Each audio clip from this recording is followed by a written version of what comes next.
Greetings, everybody. It is I, Umber Rays, here to talk to you about a horse. That's right. I'm here to talk about a horse. Not just any horse. A horse related to Wotv. As a matter of fact, this horse. Wait, hold on. That's not quite right. We need a little more oomph, don't we? It's amazing. Give him a lick. He tastes just like raisins. All right, enough of that before we get copyright struck. Hi, everybody. Yeah, today, with weird openings aside, let's actually go to the thing and talk today about Sephiroth. You may be wondering why. Well, I put a tiny amount of effort into this joke, and that's about it. Because what we're really here to discuss is an idea that has been floating around on Global, and some content creators have been talking about Sephiroth, the Advent Children version, as being a one-trick pony, which is kind of interesting, because first off, on JP anyway, he is everywhere. He is a little bit of an annoying menace. He is in every single party, and some people think, hey, that's probably just because of his curse effect. Oh god, it's still here. But if we were to actually get rid of the horse for a second and go into JP, like I haven't put a ton of effort into this week, but Sephiroth, look, just first party. Oh, we have a Gilgamesh already. That's kind of cool. Oh, that's actually really strong. What are you doing down here, my friend? Be higher in the meta. But Sephiroth has appeared in a vast number of parties with a vast number of characters. Wow, it's the all Sephiroth party. I mean, I wasn't gonna talk about that, but that's kind of amazing. This one, I forgot to equip stuff. That's unfortunate. Yeah, this seems to be something that somebody has asked about me, and it's something that I have locked in on, just because it is such an interesting question. In like the scale of in looking at Wotv, you look at some characters that have recently appeared, and definitely Ash and Mont, Doom, and Gilgamesh seem to be only one characters. They do a lot of things that previous characters did before them, except they do it all in one unit, and they do it generally better than a lot of units that come along. Now, Sephiroth has come out, and the curse status effect exists at this point, but let's clear up a little bit of misconception before we dig into Sephiroth and talk about him. First is that there is no way to prevent curse. That is somewhat true, but the important thing to remember is that there actually are Trust Mastery runes already that you can build, or I guess it's materia on Global, because everything has to be 7 related.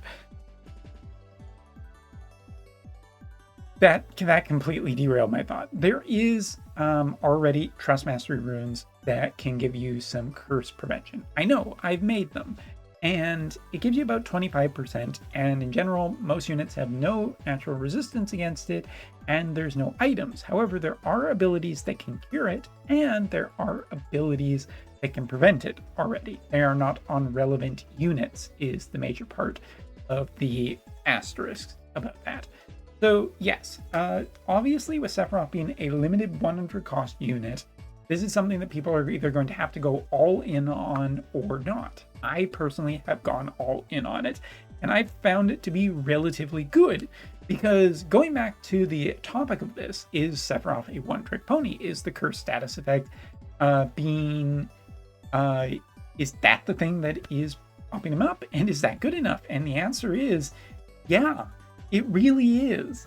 Curse is such an insanely powerful status effect. It's one of the only status effects that persists through death, whereas if you kill a character who has re-raise and has the curse status effect, what will happen is they die, they get back up, and because re-raise essentially brings a character back and gives them some HP, since there's no HP heal, re-raise dies. So curse was a lot stronger than some people even estimated, because that's a really powerful effect. It doesn't kill this innate style of guts that we see in certain characters, but it does eliminate re-raise, which is something that a lot of characters depend on. And even with re-raise like protection, her status effect goes above and beyond that. And here's the thing, it's not unfair that Sephiroth has Curse on his limit burst. It's only one ability in his entire kit that has it. And for my experience, most of the time, you're never going to get all 3 characters. As a matter of fact, I would have to say a lot of the time, you just won't. Which is not great, because obviously it would be much stronger if you could. And they even put it on a giant AoE. It has incredible decent chance of proccing. It's really, really, really good. Yeah, Sephiroth is just really, really, really good. That's the end of the actual discussion here. I don't think that there's really that him having such a thing like this as Curse, even if like we are to admit by the end of this that he is a one-trick pony, that's bad, because we see this where certain units are really propped up by a status effect. I would go so far to say that the Dolly was a character that was really propped up by charm. I would go so far as to say the original UR Firemont was really propped up by Berserk for a while. Status effects propping up a character isn't unheard of, but that's kind of being a little disingenuous to the rest of his kit. I mean, his limit burst doesn't just do that, it also decreases elemental resistance, which is a very powerful thing in itself to potentially allow Sephiroth to be on multi-elemental teams, which kind of makes you a little bit better into a wider spread of elements. It's one of the reasons why Sephiroth works so well with Ashenmont and Spring June. It's not just because they're all 3 strong characters. Sephiroth does do something else there besides just cursing. I mean, let's just take a look at the rest of his kit, though. Let's go beyond this idea that he is a one-trick pony, because I don't want to discuss this. I've shown videos at this point. I've shown off a lot of stuff. I have fully reincarnated him, which definitely could go into the sunk cost fallacy that I don't want to admit that Sephiroth is bad, but no, I just don't think that's the case. He does have additional counters that he can put on himself. Debuff weakening effect. Sorry, 1 second. Hi, buddy. Come here. Come here. Come here. Come here. I'm trying not to get copyright struck, so. Hey. Really quickly, everyone, we're going to interrupt this video just to say hi from this little whiny bugger. This is Sora. He's been featured on my YouTube videos before. He won't stick around too long. His dad's talking too much and he hasn't been fed, so he's a little angry. He has to wait for mom to come home for supper. But it was his 1-year birthday the other day, and I would just like to say congratulations and happy birthday. If you'd love to throw a comment in the channel saying happy birthday to this little guy, that would be much appreciated. Anyway, thank you. You can go down and continue to be angry, I think. Anyway, getting back to it. The counter skill, the debuff weakening, does make him generally pretty strong. He also has good elemental resistance. He can decrease slash attack, which is more akin to a support style unit. I mean, triple hits is generally nice if we have any kind of chaining missions. That's just generally good for a player to have access to that kind of stuff. And it does give fire extra chaining, which is something that I don't think fire has a metric truckload of, so it's generally nice to have another UR source of that kind of damage.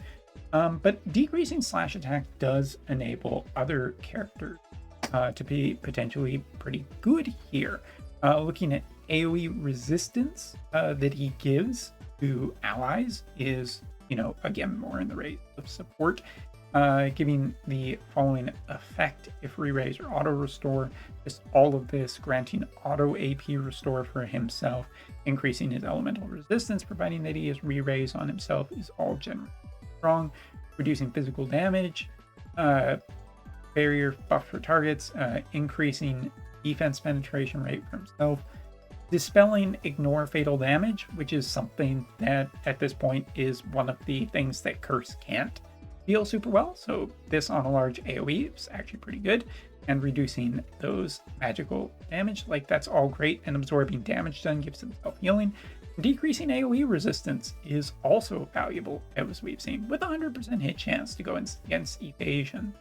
Don't think that the sub part of his kit is really that good, so let's just take a look. I do think that Sephiroth kind of might be misconstrued as a overall DPS, but hey, one of the things is that the VC that did come out, just plus some other stuff that has come out more recently, does seem to give more support to Sephiroth, as well as the box event giving him extra physical damage, shows that his DPS was a little bit lower upon initial release and has been essentially buffed by extra pieces of equipment as well as just extra vision cards.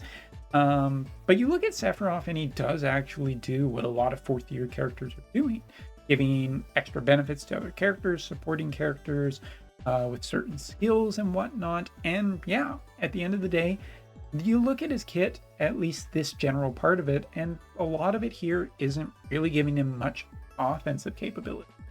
My personal Sephiroth, I'm running with Soldier, just so he can consume a certain portion of his HP to get a attack boost, which isn't super high on his priority, but it does increase the extra attack power. You look at Sephiroth's general build, and his slightly lower DPS that you do see is kind of a little bit, does make a fair bit of sense, because, you know, if included with some of the buffs that he can give, it might have actually spiraled a little bit too out of control, and some of the extra human killers could stack to kind of scaring degrees. I mean, the thing is that Curse is just so powerful that it's hard to not just be focused on that. It eclipses a lot of the rest of his kit because it is so new, unique, and insanely powerful, especially in today's meta when so many characters are relying on HP restoral. And yeah, I think that in general, that's a very important that Sephiroth does exist to bring a little bit of balance against the characters that have been just everywhere with that kind of stuff and are generally pretty overdone. Sephiroth is more of a balance to the equation, and given what Gilgamesh looks like, that's a thing that I'm landing on as being overly a positive thing, not a negative. There's no doubt in my mind that Curse is the majorest part of his kit that deserves the most attention and is getting the most attention. But I do think it's a little disingenuous to say that he is not doing other things for the units that he's supporting, as well as contributing to the DPS. So at the end of this video, is Sephiroth a one-trick pony?